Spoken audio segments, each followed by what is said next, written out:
Hello guys and welcome back to my channel. My name is Ayanda Bamuza, and if this is your first time joining us, please do not forget to subscribe and hit the notification bell.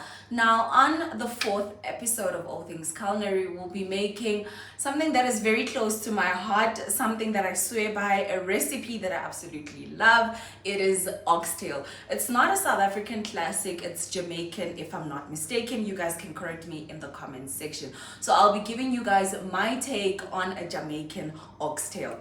Now, if you haven't followed me on Instagram, please do follow me on Instagram. It's at Ayanda Bamuza. And like always, let's go through the list of ingredients. So before I go through the list of ingredients, I would like to say to you guys that each and everything that is on here on the table is very important. Please make sure that you do not miss anything. Now, to begin with, obviously the star of the dish, this is 1 kg of oxtail, and then these are 2 cube stocks. This is mutton stock, you can use beef, dissolved in 500 milliliters of boiling water.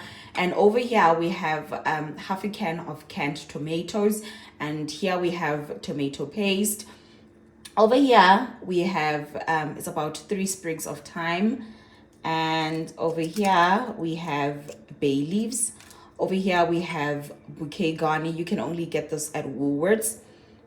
Over here we have 2 teaspoons of sugar, and over here we have half of a diced onion.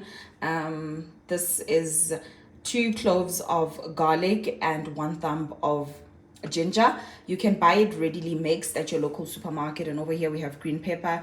Over here we have a mixture of paprika and cayenne pepper. It's about 2 tablespoons of each, 2 teaspoons, sorry.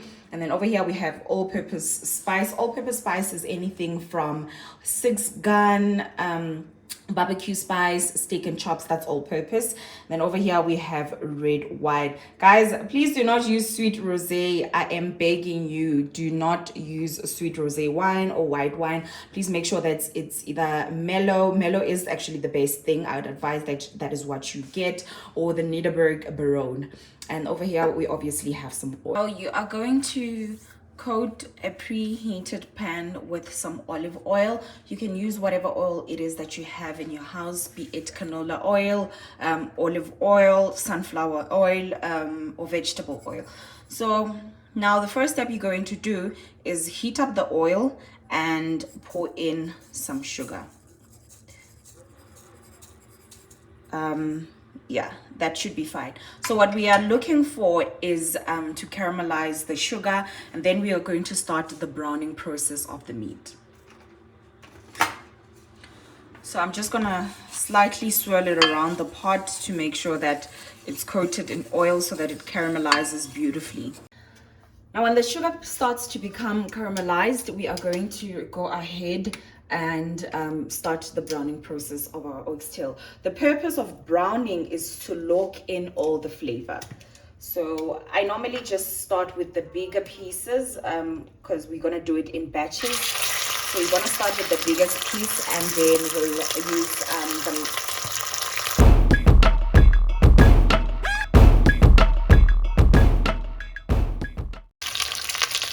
Now once it starts to brown, you're going to turn it over. Look at that beautiful caramel. That is the color that we're looking for. And you're just going to turn and make sure that you brown all of the sides.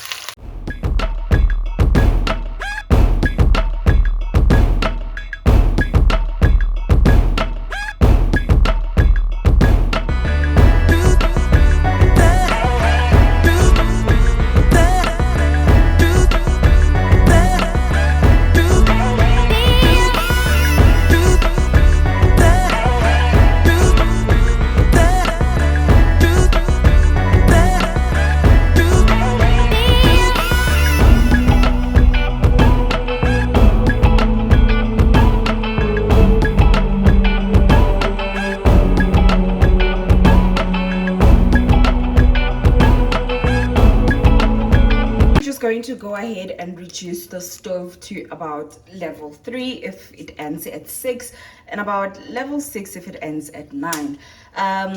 Now see all the brown bits that are in the pot, that is flavor. So do not try to clean your pot. You're just going to go ahead in the same pot and add your diced onions. saute them and coat them with every brown bit that was on the bottom. Then we are going to go in with our garlic and ginger mixture, and same goes with our green peppers. Please use the green peppers. I've tried this recipe with yellow peppers and red peppers. It really does not turn out as great.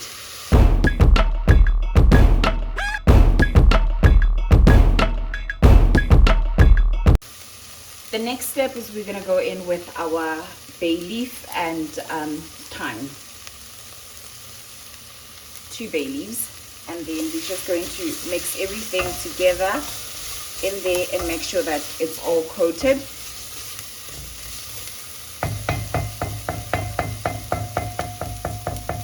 And then we are going to go in with our tomato paste. You can find this at any supermarket.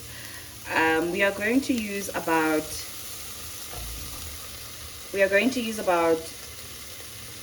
a tablespoon. Yeah, that's about a tablespoon of tomato paste.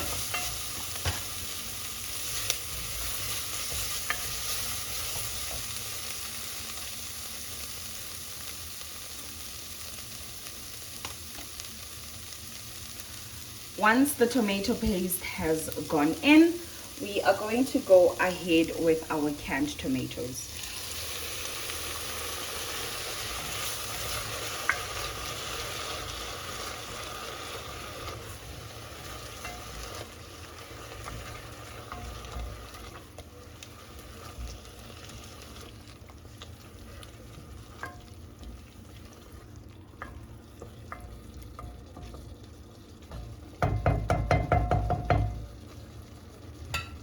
And then we are going to start seasoning the tomatoes with some paprika. Like I said, this is a mixture of paprika and cayenne pepper for that extra heat. If you're not somebody that likes heat, you can remove the cayenne pepper. So we're gonna add that, and then we are going to go ahead with our all-purpose spice, and then just mix everything in together. And then the fun part, we are going to put in our bev. Please note that this recipe is very safe for kids to eat, because at the end of the day, the wine is going to evaporate and de-alcoholize.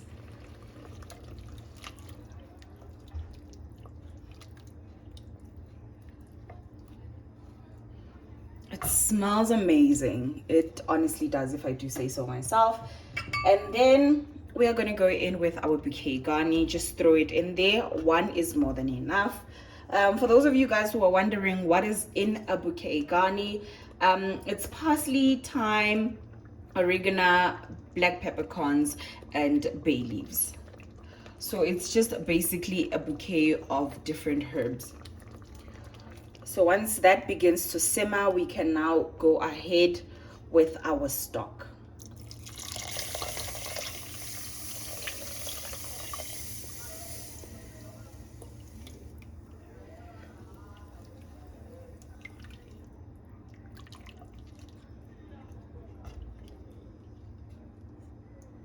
I'm gonna let this close to simmer for about a minute before I put the oxtail in it.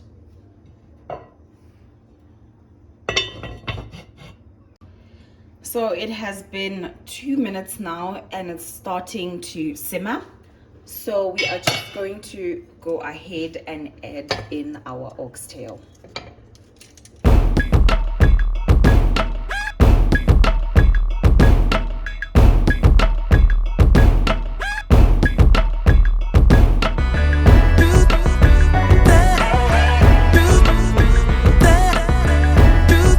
Going to let this simmer for about 3.5 hours. If you have a pressure cooker, you can pop it in the pressure cooker for about an hour and a half, but please check on it every like 30 to 45 minutes. Check if it needs extra water, because it does evaporate. So yeah, I'm just gonna close this up and I will see it after 3 hours. So after 3 hours, this is what it should look like, and it should fall from the bone. I'll be serving mine with Mediterranean mashed potatoes. It's just basically potatoes with some butter and milk all mashed up, and then you're just going to plate it and make it look beautiful. So you are just going to garnish with whatever herbs your heart desires, and yeah, this is the final product. I hope you guys enjoyed the video.